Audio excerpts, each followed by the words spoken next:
Sebab kita hanya ada 112 orang pakar bedah otak dekat Malaysia. 112 orang sahaja. Sahaja, dan 70 orang berada di Kementerian Kesihatan.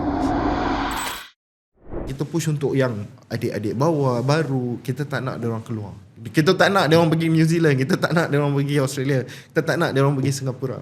Kita nak dia orang kat sini. Kita nak train. Kita nak lagi banyak pakar bedah otak yang di Malaysia. Sebab kita hanya ada 112 orang pakar bedah otak dekat Malaysia. 112 orang sahaja. Sahaja, dan 70 orang berada di Kementerian Kesihatan Malaysia. That's a very small number. Ya, untuk the whole Selangor, untuk populasi Selangor, kita hanya ada 7 orang pakar bedah otak. Untuk Kelang, populasi sejumlah 3.7 juta, hanya 2 pakar bedah otak sahaja yang cover Kelang, Shah Alam, Banting, Tanjung Karang, UiTM adalah di bawah jagaan dan sediaan kami.